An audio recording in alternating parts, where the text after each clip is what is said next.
अगर आपकी कार या बाइक 2005 से 2016 के बीच खरीदी गई है तो ये खबर आपके लिए बहुत जरूरी है, क्योंकि सरकार ने संसद में बताया है कि कुछ पुराने BS3 वाहनों में E20 पेट्रोल इस्तेमाल करने पर रबर पार्ट्स और गास्केट्स बदलने की जरूरत पड़ सकती है। लेकिन सवाल ये है, क्या आपकी गाड़ी खराब हो जाएगी? क्या इंजन बदलना पड़ेगा? आइए समझते हैं पूरा मामला।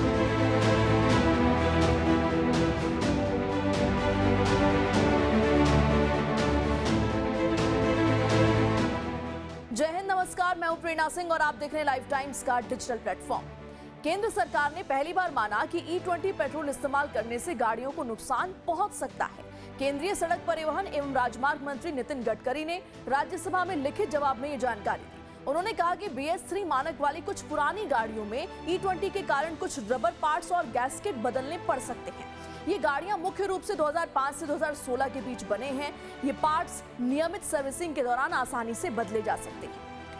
नितिन गडकरी ने कहा कि स्टडीज में E20 से गाड़ियों की कुल परफॉर्मेंस या टिकाऊपन पर कोई बड़ा असर नहीं पाया गया है। उन्होंने ये कहा कि इन गाड़ियों के इंजन में किसी तरह का बदलाव कराने की जरूरत नहीं है। ये पहली बार है जब नितिन गडकरी ने इस तरह की बात कही हो।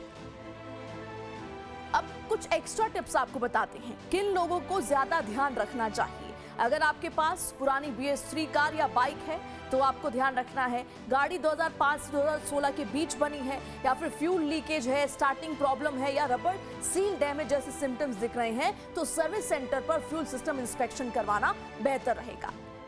अब नितिन गडकरी ने कहा कि माइलेज सिर्फ ईंधन पर निर्भर नहीं करता। उन्होंने बताया कि Indian Oil, Indian Institute of Petroleum, Society of Indian Automobile Manufacturers, SIAM व Automotive Research Association of India ने दोपहिया, चार पहिया वाहनों पर E20 ईंधन की स्टडी की थी। नितिन गडकरी ने यह भी कहा कि वाहन का माइलेज सिर्फ ईंधन पर निर्भर नहीं करता, बल्कि ड्राइविंग स्टाइल, सड़क की स्थिति, रखरखाव और अन्य कारकों से भी प्रभावित होता है।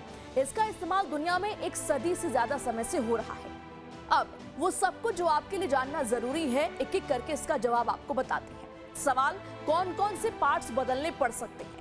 Pipes, O ring, rubber seal, fuel hose, gasket, fuel pump के रबर कंपोनेंट, इंजेक्टर, सील। इसके अलावा ये पार्ट्स इंजन में होते हैं तो इसका जवाब है नहीं। अधिकांश रबर पार्ट फ्यूल सिस्टम में होते हैं। किन गाड़ियों के पार्ट्स बदलने पड़ सकते हैं? यूरो 4 से नीचे के जितने भी व्हीकल्स हैं उनमें जरूरत पड़ सकती है। संसद में पेश जवाब के मुताबिक 1 अप्रैल 2005 से लागू BS3 मानक के तहत 2016 से पहले बने 2 पहिया और 4 पहिया वाहन इसके दायरे में है।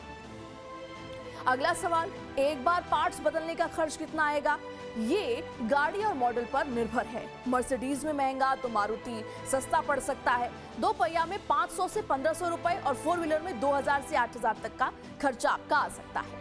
अगला सवाल, पार्ट्स कितने अंतराल में बदलना पड़ेगा? कोई इसका तय समय नहीं है या किलोमीटर तय नहीं है। जब आप रूटीन सर्विसिंग करवाएंगे उसी दौरान घिसावट, रिसाव या खराबी मिलने पर ये बदले जाएंगे। एथेनॉल पुराने रबर को समय के साथ सख्त, मुलायम या फुला सकता है। पहले रबर एथेनॉल के लंबे संपर्क के हिसाब से नहीं बनाए गए थे। अब नुकसान रबर को या मेटल पर भी होगा। असर रबर पार्ट्स तक सीमित है, ये इसका जवाब है। यूरो 4 और नीचे की गाड़ी के मेटल पार्ट्स पर भी असर संभव है। E20 पेट्रोल डलवाने के कितने समय बाद गाड़ी में दिक्कत होनी शुरू करेगी तो आपको इसका जवाब ये है कि गाड़ी चलती रहेगी तो कोई खराबी नहीं आएगी, बस उसका मेंटेनेंस आपको बढ़ाना होगा। कार, बाइक दोनों पर समान असर पड़ने वाला है, दोनों में असर की संभावना है, लेकिन ये वाहन के डिजाइन और फ्यूल सिस्टम पर डिपेंड करेगा।